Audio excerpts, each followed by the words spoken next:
So, who's ready for a redshirt freshman starting at right tackle with no experience against LSU?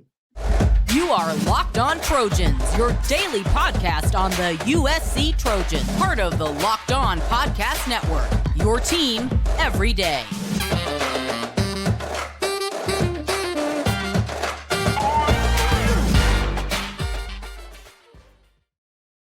Fight on, everyone. I am your host, Mark Holkin, and thank you for making Locked On USC, part of the Locked On Network, your first listen every day. Whether you're watching the show on YouTube or wherever you are listening to your podcast, this show is free. Never forget that. And always remember how much I appreciate your support. All right. Well, guess what? Spring practice was back in session on Tuesday. It was early morning. I was there earlier than most. And I'm going to give you a peek of what it looks like while I talk about it. So here we go. Hope you enjoy this. Let's push this button. Boom. All right. And we'll push that button. All right. So I walk in. This is what you see. And I'm kind of flipping things around. You'll see the players walking into practice in the second segment. We're going to start off here first. So you got some special teams going on. So I'm just going to kind of narrate. You guys watch, listen, and at the same time, kind of walk and chew gum. You can do it. I got confidence. As I mentioned, early practice Tuesday morning. Coach Riley led the team out. 5:30 a.m. scheduled time. Anyways, after practice, we got to talk with the coach, Lincoln Riley, offensive coordinator Josh Henson, and then some of the offensive players, mainly the transfers and Alani Noa. We're going to get through all that in this show. Plus, stick around for the third segment. It's important. You can see that there on the rundown. All right, so we spoke to Coach Offensive Coordinator Josh Henson, and he said that Tobias Raymond would start at right tackle right now. Yeah, he said that. The mammoth offensive lineman, he came to USC. He had the size, he had the frame to become your prototypical right tackle, that mauler type that you'll like. When he showed up, he was already 6'7". He was around 250, 255 pounds. Today, he's tipping the scale somewhere between 310, 315 pounds. He's a big, big man. Now, do I think Coach Henson was serious when he said that? A little bit. He's seriously getting frustrated with Mason Murphy, who needs to kind of seize his time, which is right now, before they go buy someone in the transfer portal. What Coach Henson didn't say out loud was, Mason Murphy, are you paying attention? He's going to get passed up. It's your typical motivational 101 tactic. I'm not saying that Tobias can't do the job. Far from it. That's not what I'm saying. But regardless, the transfer portal is going to be active at the end of April. But there's a reason why Coach Henson would prefer not dipping back into the transfer portal again for the third year in a row. He also said after practice, he mentioned USC went deep. They went 3 deep into the portal before the 2023 season. And he said there was and I'm using finger quotes for those of you listening and not watching, there was a disconnect at times where the group couldn't energize each other.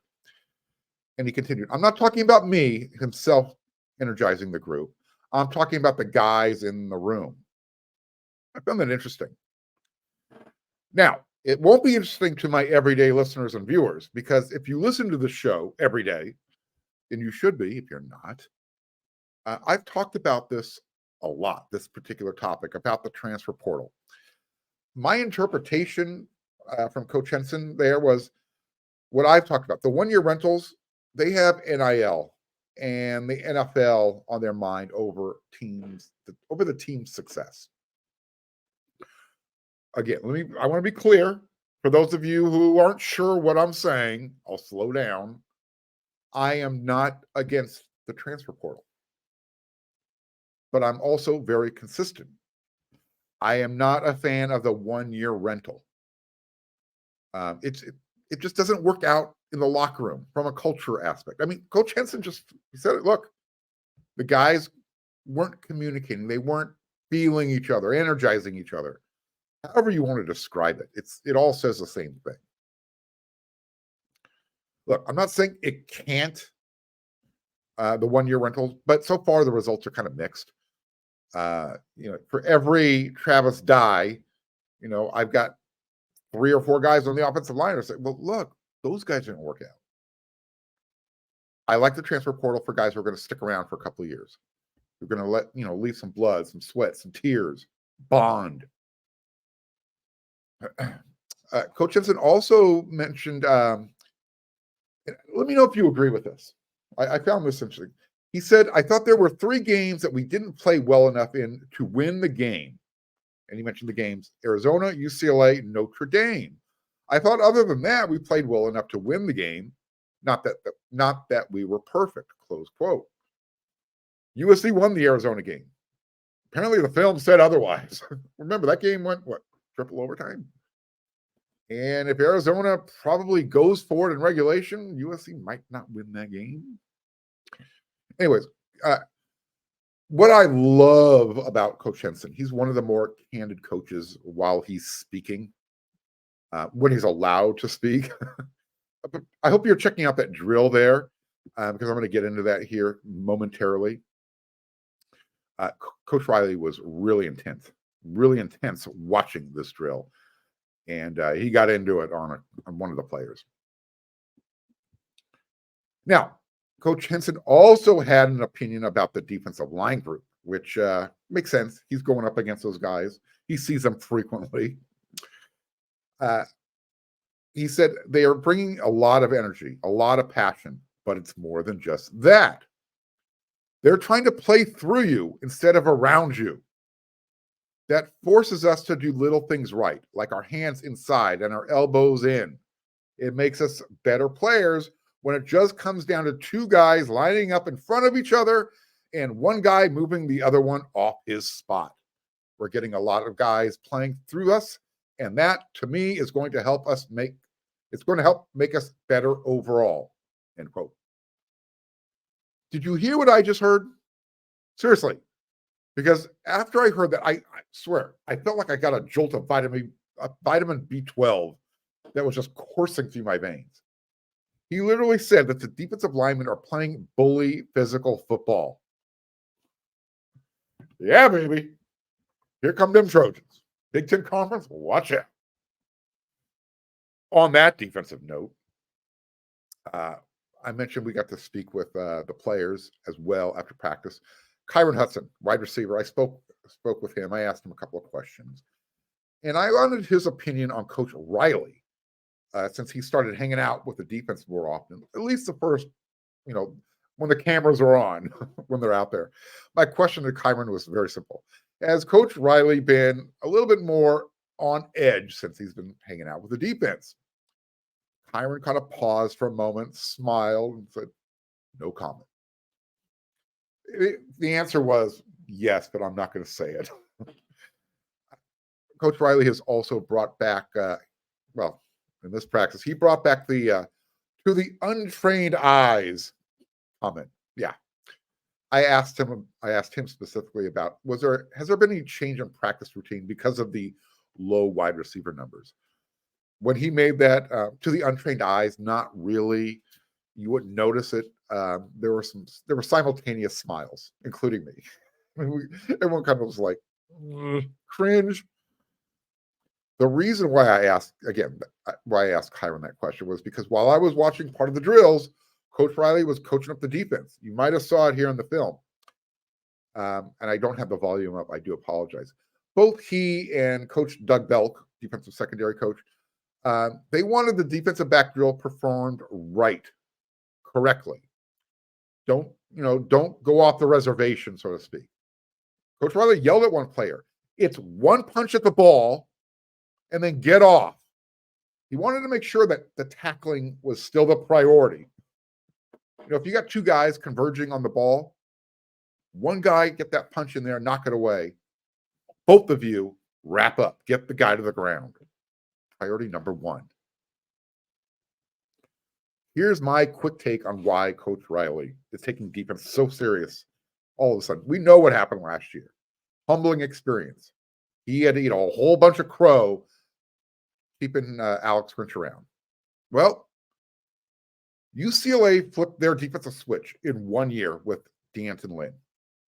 Well, guess what?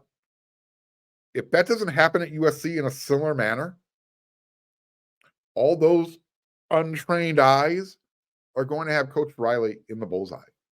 Because all of a sudden, it becomes a Coach Riley issue. The shine is dulled. It's been proven that you can fix your defense in 1 year. That's why Coach Riley is so intent on fixing the defense as quickly as possible, making it priority number one when it comes to getting this team where it needs to be at a championship level. And that's what he talked about in the offseason, and it looks like he's following through. So we're going to talk more about the players. You'll see him in the next segment. But first, we got to do some other stuff. So let me remove that, get me back in here, do this, and then do this.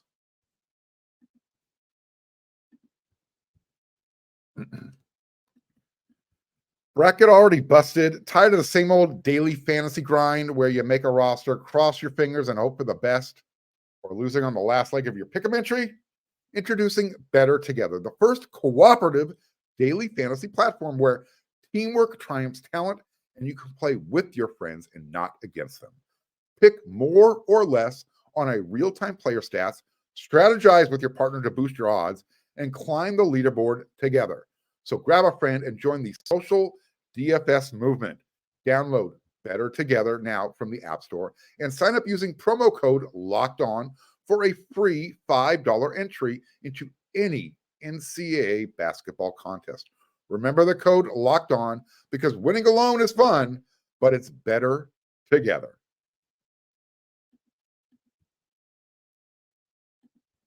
You know what I like about Fire TV? Just turn it on. If you got a smart TV, it's already there. If you don't have a smart TV, get a Fire Stick, plug it in right into the back of your TV. You're ready to go. Easy peasy. You are done. Fire TV is your destination for sports, from live games to highlights to in-depth analysis. Whether it's opening weekend for baseball or the college basketball tournament, you're going to have to find it, and you're going to want it on Fire TV. And did you know that Fire TV recently created the Fire TV channels to deliver a constant supply of the latest videos from your favorite sports brand, all for free? That includes all of us at Locked On and most of the big pro leagues and college conferences as well. Check out Fire TV channels on Fire TV and your Alexa device. If you haven't checked out Fire TV channels, you should.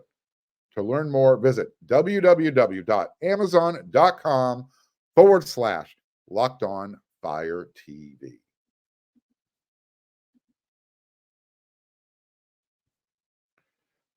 All right, let's do this. Let's get right back into it. You can see I got to practice about 4:45. It was dark outside. I prefer the afternoons. So I'm going to say, in this segment, though, we are going to talk about the transfers. Maybe you'll see them walking through as they come into practice.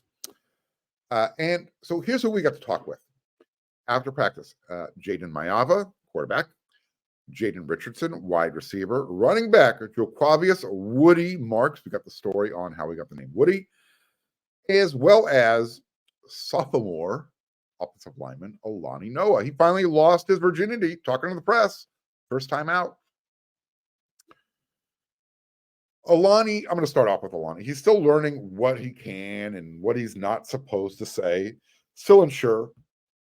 I'm sorry about the camera turn sideways there. Deal with it. Turn your head like this. You can still see it. He was asked about if he's just focusing strictly at right guard, or if he's doing any cross training. Basically, you'll see it if you watch the post practice interview over there at the WeAreSC.com YouTube channel. You'll understand what I'm talking about. Very soft spoken, but he did mention how hectic of a season it was for him, his true freshman campaign. Starting the first game of the year against San Jose State, He mentioned the pressure and, being scared, nervous.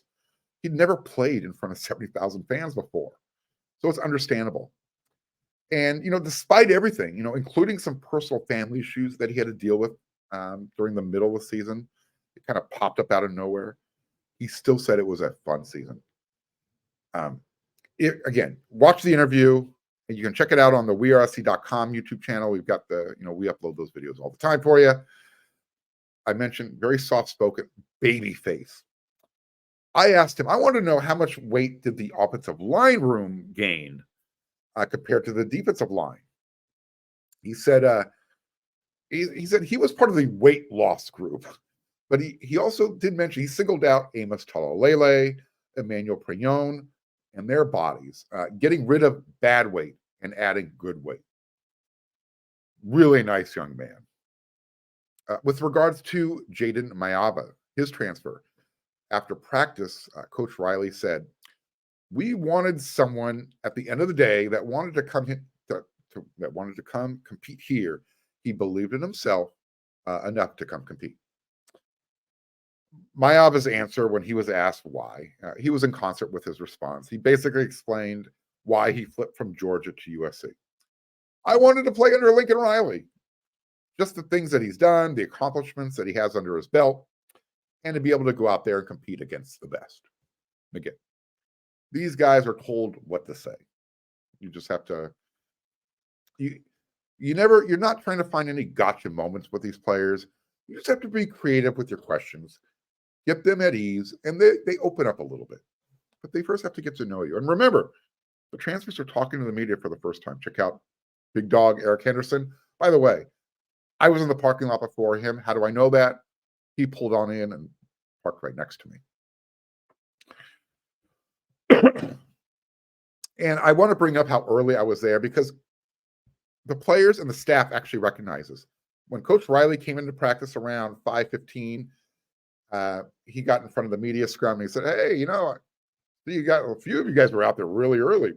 So some of us were out there earlier. All of a sudden, Coach extended that fist bump out to me. I was like, "All right, that's cool. Everybody else is watching. I'll take it." Our own little bonding moment. Again, the coaches recognize which media members are supporting, going through the process, helping them out. Hopefully, I'm one step closer to becoming his Mr. Belvedere. If you watch the show, you understand it. What Jaden talked about, he said last year at UNLV, he learned about relationship building and how right now he's trying to build new relationships again here at USC. So one thing was very clear when he was talking to the media. His face lit up when he was talking about the wide receiver core. Big, I guess you could say he's stepping up from UNLV to USC with their wide receivers. He and Zachariah Branch know each other from Vegas, so they're good buds. Jaden Richardson, the wide receiver transfer from Tufts University, Division III. He said that he grew up a USC fan, and his father's family is from Southern California. So once the Trojans reached out with interest, he basically said that it was a no-brainer to make the move to come to USC. I'm going to give you a quote here. It's special. For me, like I said, I grew up an SC fan. So I think it was one of those things when I first got here, kind of get in the locker room and meet certain guys and meet Coach Riley. It took me a good week before I was like, wow, this is actually real. It kind of just hit him like, I'm at USC. I'm not playing in Boston at Tufts University. He was asked what his favorite Trojan moment was as a kid growing up. He mentioned Matt Bormeister's game-winning field goal against Penn State in the Rose Bowl. And he said he mentioned that one because USC's long snapper went to the same high school as Jaden. So quick shout out to Mr. Perfect, Damon Johnson. As far as the transfer process itself, he said once he entered the portal, Dave Emmerich was the first person from USC to reach out. Out of high school, he didn't have a whole lot of options to choose from. But he said once he jumped into the transfer portal, he heard from a lot more teams than he anticipated. when I was watching him in practice, I was like, what does he remind me of? Whether it's the number 15 jersey, I don't know, but similar size. He looks like he looks like a solid possession receiver. And boom, it just Deontay Burnett. That's who he is. So I know he's wearing Dorian Singer's number from last year. Similar body style. I see Deontay Burnett. Agree? Disagree? Hit me up in the comments section. You know where to find me. What about Jaquavius Marks, a.k.a. Woody? All right, here's the story. He said he watched Toy Story constantly growing up, and he dressed like Woody for like several Halloweens in a row. And by several, he said as a kid, he did it for 5, 6, 7 years in a row, something like that.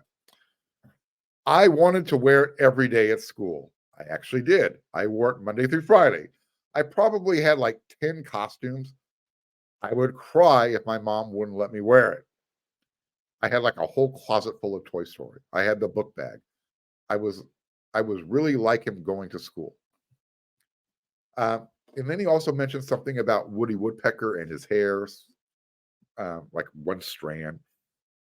Woody Jacovius has a very heavy Southern drawl, so it kind of got lost in the translation there. But what I gathered was he had hair like Woody Woodpecker as a kid growing up. He said he chose USC out of the transfer portal because of the type of offense that USC runs. It's the best fit for him. And then he also talked about all the great ones, all the great running backs that played at USC before he got here, which I think that's pretty cool. Let me get rid of this. Remove, and all right, back on target here. So, he was talking about all the great running backs who had played at USC before him. He said it's a special place to play running back at. He's another guy who I think is going to fit in nicely, even if it's just for 1 year. He knows he's going to be the guy, but there are some young studs behind him. Speaking of young studs, Quentin Joyner. Check out USC social media. He had the nicest run of the day at practice on Tuesday. Looked like he popped a long run for a touchdown. I have a complete notes and observations report up over there on wearc.com. Go check it out. If you're not a subscriber, it's $1. Take the risk. You're going to, trust me, you'll appreciate it. You'll really like it. I can't give you everything here. So what you can't get here, get over there after you make Locked on USC your first listen every day. Remember, if you like what you're hearing, you like what you're watching, do these 3 things on YouTube. They're important.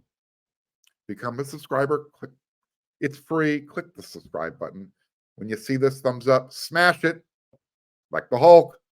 And do not forget to hit that bell notification button. And that way, you're not going to miss an episode.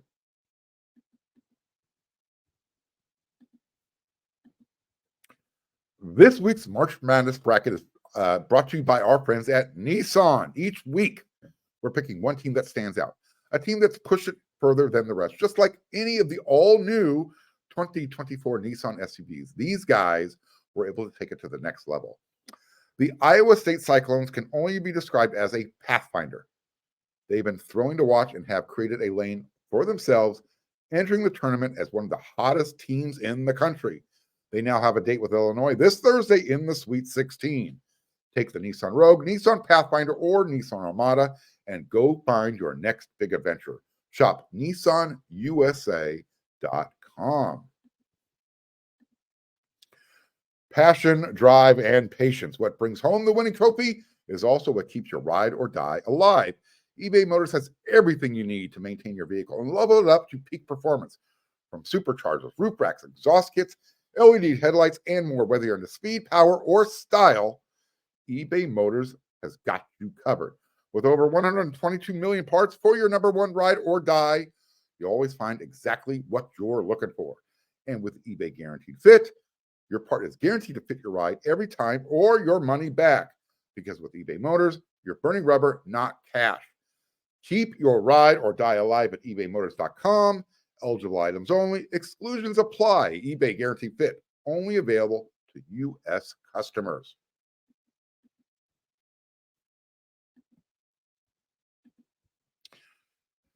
All right, folks. I think it might be time to say thank you to Coach Andy Enfield. Yeah. Pete Thamel, Jeff Borzello. First reported, USC Coach Andy Enfield has emerged as a person of interest in the SMU, the Southern Methodist University men's basketball search. Interesting, right? No deal is imminent. However, there's multiple candidates, but Enfield is expected to be at the top of the list, according to those two gentlemen. So, USC Hoops fans, how do you feel about this? I'm a little mixed. I got to be honest here. I have a really good relationship with Coach Enfield and the staff. I've told you on the show before. I literally said, this is who Coach Enfield should hire for his initial staff. 1, 2, 3. He hired each one of those guys. But despite, well, I guess I'm a little mixed about this. I have a good relationship with him and the staff. I think they're good coaches. However, if I'm going to be critical, and I have to be, I've got to keep it balanced. No one was plucking any of Coach Enfield's assistants to be a head coach elsewhere for their first job, or go become a top assistant elsewhere at maybe a higher profile basketball school. And then just here's the other thing: despite the talent surge that has that USC has seen during his tenure, they've never won a championship, never won the Pac-12. And the tourney has seen, as far as NCAA tournament success, it's been moderate. You have that Elite Eight run, a Sweet 16, a few one and dones. So with that said, I want to keep things balanced. This has been the best sustained success for basketball on the men's side in a long, long time. Tim Floyd was starting to get it rolling. We know what happened there. Before that, George Raveling, Henry Bibby had it going for a couple of years. You got to go back to the Bob Boyd era. And during that time, USC had the number 2 team in the country many years. Couldn't go to the tournament because of the way it was set up. That's why USC, I think, stopped supporting basketball. They're, you know what? Screw this. We can control our own destiny with football. So the question is now, should General Jen Cohen, how do you like that? A little play on words, general. Maybe she should just give the job to Lindsey Gottlieb if the job comes open. Remember, as of right now, while I'm taping the show, Coach Enfield is still USC's head coach. I'm kidding. They're going to go out and they're going to find somebody if they have to. Do me a favor. Do not allow LeBron or Clutch Sports to be a part of the search process, please. Everything LeBron touches gets messed up. That's all I'm going to say. I'm going to move on. So where does USC go next? I put together a quick list here of names. As far as Jen Cohen, her last basketball hire at Washington recently got fired, Mike Hopkins. So I think this is something that is going to take some diligence. And I hope that maybe she'll ask Lindsey Gottlieb, hey, who should I go get for the men's job? Here's some names I think, if it becomes necessary. What about San Diego State head coach Brian Dutcher? Does he get the call? They're playing UConn in the Sweet 16 this weekend. Reason why I think he should be at the top of the list. He's familiar with the big conference, the Big Ten. He was Steve Fisher's assistant for 9 years at Michigan before doing the same at San Diego State before he actually took over the head coaching jobs. And Dutcher is, credited a lot for, the whole Fab Five thing that happened at Michigan. He also was responsible for getting Kawhi Leonard to go to San Diego State. to continue with his presence in the Big Ten footprint. He was a GA at Illinois. He played at Minnesota. So again, that would be a really good guy to go get. He knows the Southern California footprint. You know what he's done at San Diego State year in and year out. Here could be the speed bump, the hiccup. He's got a $10 million buyout. That could be problematic. Just saying. He's at the top of my list. Another name for consideration that keeps getting floated around, Arkansas head coach Eric Musselman. He also knows the big conference landscape. Here's a guy I would give serious consideration to. Grand Canyon University, Bryce Drew. You watch the tournament? Well, they play a really exciting brand of basketball. And year in and year out, he takes a bunch of transfers and he plays, again, he just gets them to come together and he plays a really fun brand. The Antelopes, they earned their first ever NCAA tournament victory this past tournament, and they came really close to knocking out Alabama. I mean, they took them to the limit in round 2. Again, right now, Coach Enfield, he's still the coach, but it seems that the contract stuff, I'm kind of getting the impression if he wants that SMU job, it's his. So we'll find out what happens. Stay tuned. Keep coming back to Locked On USC every day. This is your place for all your Trojan team news and notes. I'll be back again tomorrow. I'm going to have a recruiting update. I'll have some more practice news and notes that I didn't cover in this episode. So until then, everyone, you know what to do.